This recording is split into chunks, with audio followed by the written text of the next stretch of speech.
Hello friends, if you're new to my channel, welcome.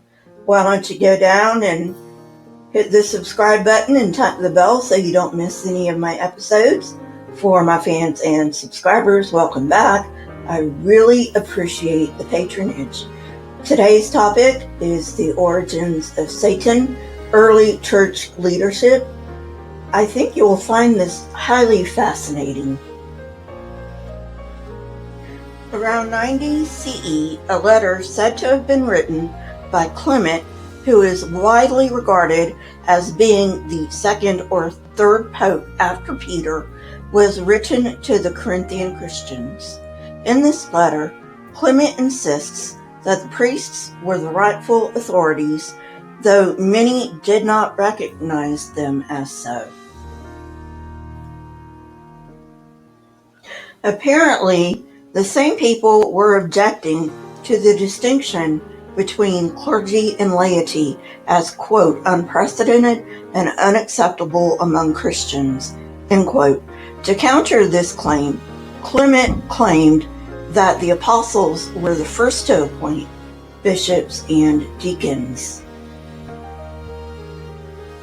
Interestingly, Clement wrote this around the same time as Matthew and Luke were penned. However, unlike the anonymous authors of the Gospel, who depicted the Jewish priests as Jesus' enemies, Clement urged Christians to imitate this priesthood. Clement argued that Christian priests, like their Jewish counterparts before the temple was destroyed, were divinely ordained for special tasks. He even went so far as to suggest that Christians should imitate the Roman army in terms of the hierarchy. The Christian Church did end up adapting some Roman organization. For instance, the early church was divided into districts called dioceses, administered by overseers or bishops. The strategy persists to this day in the Roman Catholic Church. Clement thought that the laity's position was one of arrogance and jealousy, and that the remedy for this was to submit to the priests. In other words, don't make waves. We don't know how this turned out because none of the dissidents' responses have survived. At least we haven't found them.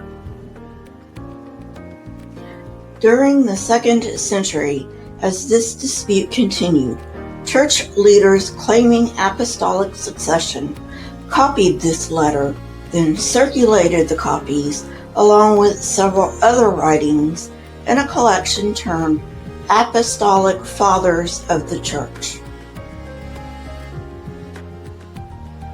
In the Roman Catholic Church, Apostolic Succession is the teaching that bishops form an uninterrupted line dating back to the apostles of Jesus.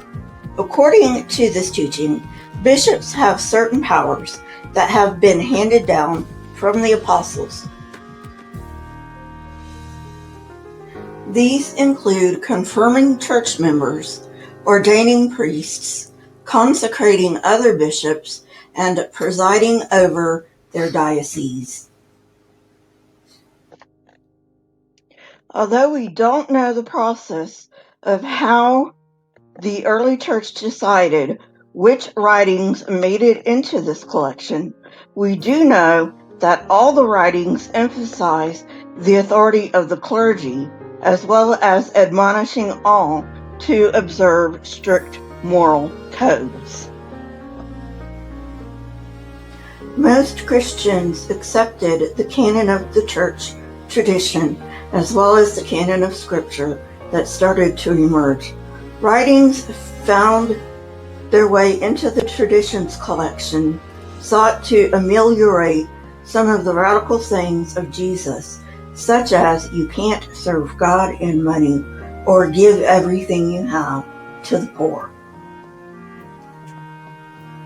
The letter of Barnabas, included in the traditions canon, teaches that the Ten Commandments require at least 40 injunctions for Christians, including but not limited to denying justice to the poor, male sex with young boys, extramarital sex of any kind, and abortion.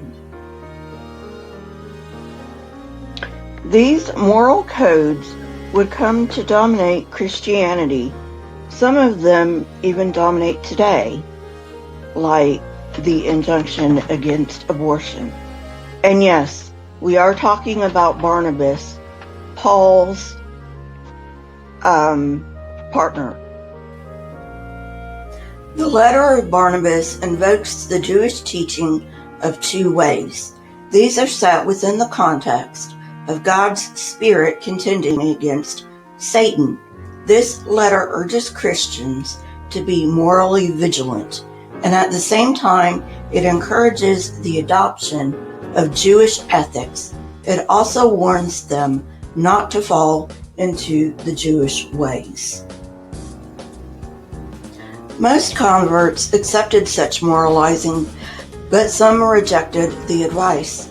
Irenaeus, who claimed apostolic succession in Leaven, attacked these Christians in a 5-volume work, calling them heretics and secret agents of Satan. This work was published in around 180 CE. Irenaeus wrote that some people claimed to be Christian, but they taught blasphemy against Christ.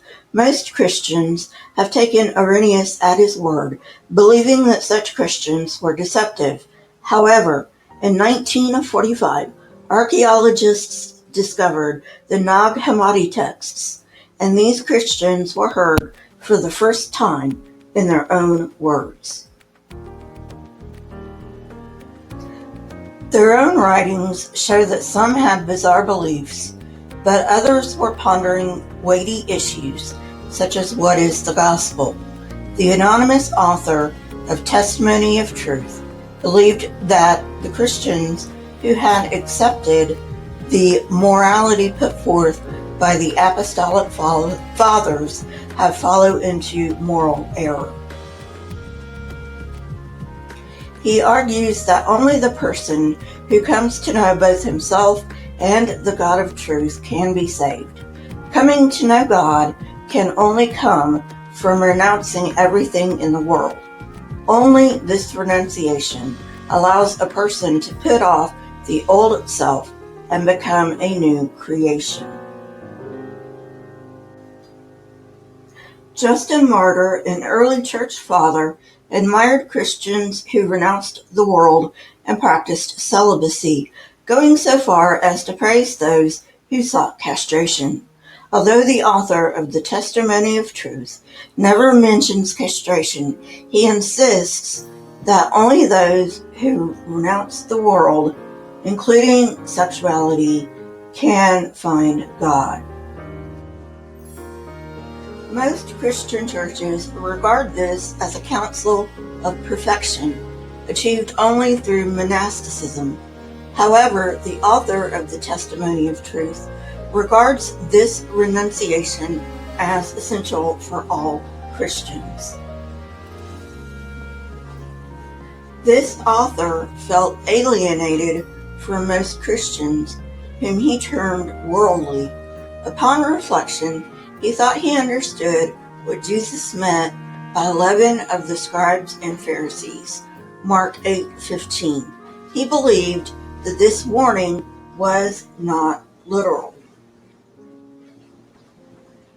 Instead, he saw this as a symbolic warning against Christian teachers who used the scriptures to sanction ordinary life.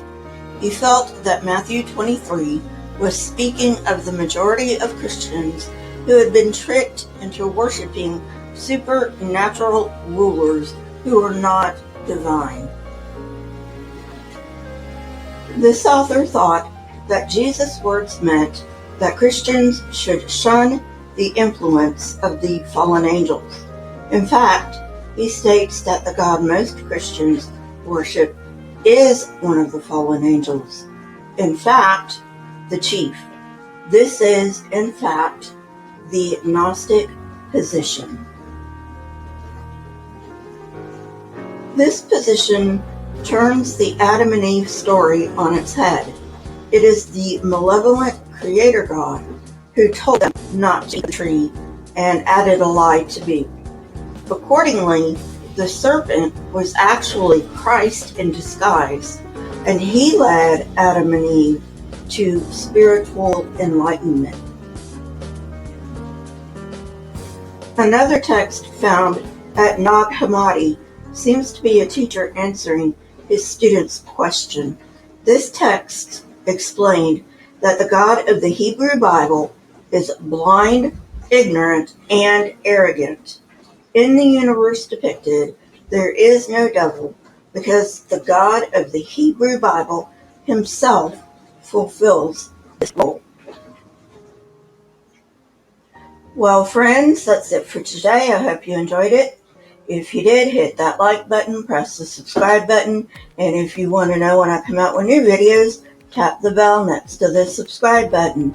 My Twitter, Discord, email, and PayPal links are in the description, along with the source that I used for this episode. The best way to get hold of me is Twitter. The second best is email. Please leave comments in the comment section. Not only do I love hearing from you, but it also triggers the YouTube algorithm. Keep learning and searching for truth. Here are a few videos from my library. If you have not watched them yet, go ahead and watch them and tell me what you think. Until next time, friends, stay safe and goodbye.